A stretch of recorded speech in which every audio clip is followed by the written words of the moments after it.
One thing that they don't want to talk about is abortion. And the reason we have this play in New York in the first place is because J.J. Abrams and Ilana Grazer have a 6-week abortion comedy playing in one of the oldest off-Broadway playhouses in New York, in the Cherry Lane Theatre. And we thought, I went along, I saw the comedy. I'm all in favor of free speech. But it's very interesting, the one thing they don't mention in the more than an hour-long show, they don't mention abortion.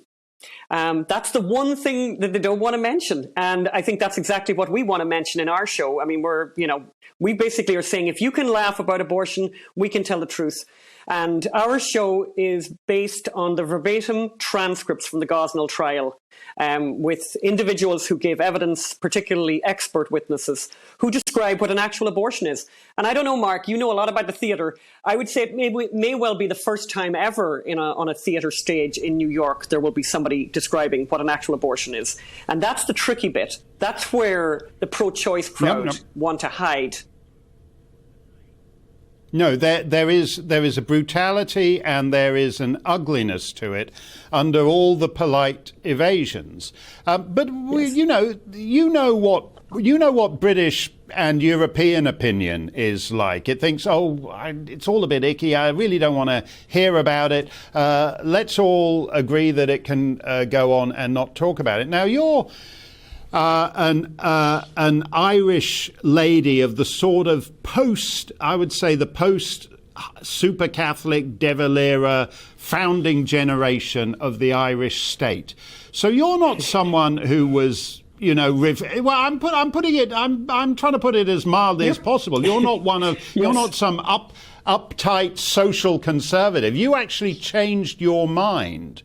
When it came to abortion, as opposed to your compatriots, whereas Ireland, unlike the poor fellas north of the border who got it imposed on them by Westminster, south of the border, you guys actually decided to go all in on abortion.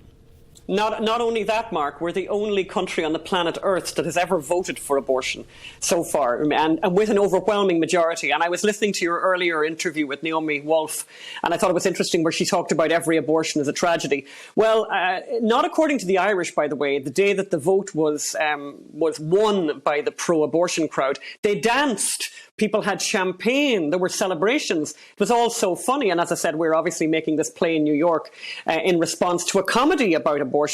So Naomi Wolf back in the day, it was safe, legal and rare.